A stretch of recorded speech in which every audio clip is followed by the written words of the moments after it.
മഹേഷ് പണിക്കർ ഇപ്പോൾ അങ്ങൊരു ശില്പിയാണല്ലോ. ഇപ്പോൾ ക്ഷേത്രങ്ങളിൽ ഈ 98-ലെ സാഹചര്യമല്ല 2019 ആകുമ്പോഴേക്കും അവിടെ സ്വർണ്ണപ്പാളികൾ പൂശുകയല്ലാതെ നിർവാഹമില്ല എന്നൊരു കാര്യമാണ് ശ്രീ ജയേന്ദ്രൻ ചൂണ്ടിക്കാണിച്ചത്. അങ്ങേക്ക് അതേക്കുറിച്ചുള്ള അറിവ് എന്താണെന്ന് പറയേണ്ടതുണ്ട്.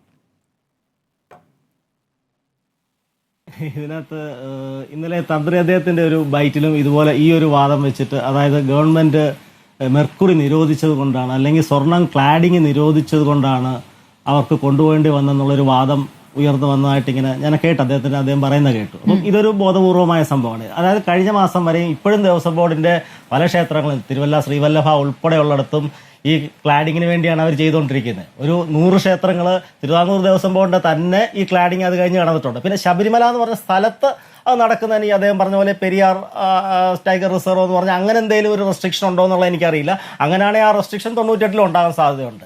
പിന്നെ ഇതൊരു നമുക്കത് വാദത്തിന് വേണ്ടി പറയാമെങ്കിലും ഈ പുറത്തേക്ക് കൊണ്ടുപോകേണ്ട കാര്യം എന്നാൽ പോലും ഇല്ല. കാര്യം ഇലക്ട്രോപ്ലേറ്റിംഗ് എന്ന് പറഞ്ഞ സംഭവം നമുക്ക് സന്നിധാനത്ത് വെച്ച് തന്നെ ചെയ്യാം. ആനോഡും കാഥോഡും യൂസ് ചെയ്തിട്ട് ഇതിനെ ഇലക്ട്രിസിറ്റി കടത്തിവിട്ടിട്ട് ഈ സ്വർണം പൂശുന്ന മെത്തേഡ് അവിടെ വെച്ച് തന്നെ ചെയ്യാൻ പറ്റും. ഇത് അതിലും വേറെ ഇതൊരു തട്ടിപ്പ് സങ്കേതമാണ്. ഇതെന്ന് പറഞ്ഞു കഴിഞ്ഞാൽ ഇതിനകത്ത് ഇവർ സ്വർണ്ണമല്ല വെക്കുന്നത്. ഇതിനകത്ത് ഒരു പൊടി പോലത്തെ സംഭവം വെള്ളത്തിൽ കലക്കുകയാണ്. എന്നിട്ട് ആ വെള്ളത്തിൽ മുക്കിയെടുക്കുകയാണ് ഇങ്ങനെ വെള്ളോട്ട്. അപ്പം അത് വേറൊരു മെത്തേഡാണ്. ഇത് എൻ്റയർലി ഡിഫറെൻറ്റ് ന്യൂ ഒരു നിക്കൽ ഡിപ്പിംഗ് മെത്തേഡ് എന്നൊക്കെ പറയുന്ന വേറൊരു ടൈപ്പ് മെത്തേഡാണത്. ഇതല്ലാണ്ട് പുതിയ ഇതിലും അഡ്വാൻസ്ഡ് ആയിട്ടുള്ള വേറൊരു സാധനമുണ്ട്. ഇങ്ങനെ സ്വർണ്ണത്തിനെ ഇവാപ്പറേറ്റ് ചെയ്ത് ഒരു വാക്വം ചേമ്പറിൽ വെച്ചിട്ട് സ്വർണ്ണത്തിന്റെ അയോണിനെ പിടിപ്പിക്കുന്ന മെത്തേഡുണ്ട്. പ്രത്യേകത എന്താണ് ശ്രീ മഹേഷ് പണിക്കർ? സ്വർണ്ണത്തിന്റെ നിറവും ലഭിക്കും, എളുപ്പം മങ്ങുകയും ചെയ്യും അല്ലെ? കാലാകാലങ്ങളിൽ ഇടയ്ക്കിടയ്ക്ക് എടുത്ത് കൊണ്ടുപോകാൻ പാകത്തിലാണ്. വളരെ കുറച്ച് മതി. ഇത് പ്ലാസ്റ്റിക് ഭാഗങ്ങളിലേക്കൊക്കെ ഇത് പിടിപ്പിക്കാൻ പറ്റും. പ്ലാസ്റ്റിക് പിടിപ്പിക്കാം, മരത്തിൽ പിടിപ്പിക്കാം. അതായത് ഇതിന്റെ പുറത്തൊരു നിക്കലിന്റെ കോട്ടിങ് വരുന്നു, അതിന്റെ പുറത്തോട്ട് സ്വർണ്ണമോ അല്ലെങ്കിൽ നമുക്ക് എന്താണോ ലോഹം ആഡ് ചെയ്യേണ്ടത് അത് ആഡ് ചെയ്യാൻ പറ്റും. ഇതൊരു എന്താ പറയുക, നമ്മൾ പഴയ മുക്കുമണ്ടോ എന്ന് പറയുന്ന ഒരു സംഭവമാണിത്. ഇത് ഒരു തരത്തിലും ഈ വലിയ മെഷീനറി ഒക്കെ വേണം. അതൊരു വെള്ളം ഇങ്ങനെ തിളപ്പിക്കുന്ന സംഭവം പോലെ ഒരു ഹീറ്റ് കൊടുത്തിട്ട് ആ ലിക്വിഡിലേക്ക് ഈ സ്വർണ്ണത്തിനെ വെള്ളത്തിലേക്ക് അലിയിപ്പിച്ചിട്ട് സയനൈഡ് ബേസ്ഡ് ആയിട്ടുള്ള ഒരു ലൈനിലേക്ക് അലിയിപ്പിച്ചിട്ട് അതിൽ നിന്ന് ഡയറക്റ്റ് എന്ത് മുക്കിയാലും അതിൽ പിടിക്കും. അതായത് നിക്കൽ ബേസ്ഡ് ഒരു ബേസ് ഉള്ള എന്ത് മുക്കിയാലും അതിലോട്ട് കയറി പിടിക്കും. അതാണ് അതിന്റെ ടെക്നോളജി വരുന്നത്. പക്ഷേ നമുക്ക് ശബരിമലയിലൊക്കെ പരമ്പരാഗത രീതിയിൽ ഈ മെർക്കുറി വെച്ച് പൂശുന്നത് കൂടാണ്ട് നമുക്ക് ഈ മുക്കുന്ന രീതി, അതായത് നമുക്ക് ഇലക്ട്രിക് വെച്ചിട്ടുള്ള ആനോഡും കാഥോഡും വെച്ചിട്ട് മുക്കേണ്ട സ്വർണം, നമുക്ക് ചെമ്പിന്റെ ഭാഗങ്ങൾ നമ്മൾ നെഗറ്റീവിലും ഈ സ്വർണ്ണ തകിട് പോസിറ്റീവിലും വെച്ചിട്ട് സയനൈഡ് ബേസ്ഡ് ഒരു ലൈനിൽ മുക്കിയിട്ട് അവിടെ ഈ പറഞ്ഞ നിയമങ്ങളൊന്നും വരുന്നില്ല. സയനൈഡ് നിരോധിച്ചിട്ടുണ്ടോ എന്ന് എനിക്കറിയത്തില്ല, അദ്ദേഹത്തിനോട് ചോദിക്കണം. പക്ഷേ മെർക്കുറിയുടെ പ്രശ്നം മാത്രമാണ് പറയുന്നെങ്കിൽ ഇതുണ്ട്.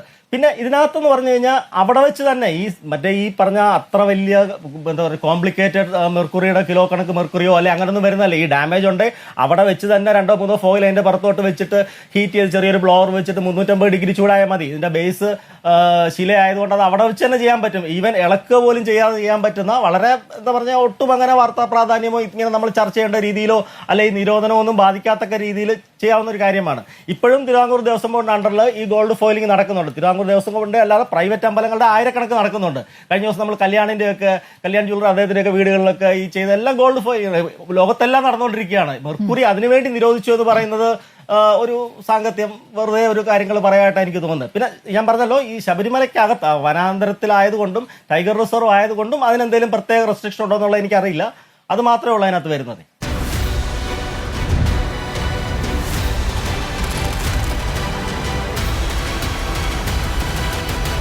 ഡിബേറ്റ് വിത്ത് സ്മൃതി പരുത്തിക്കാട്.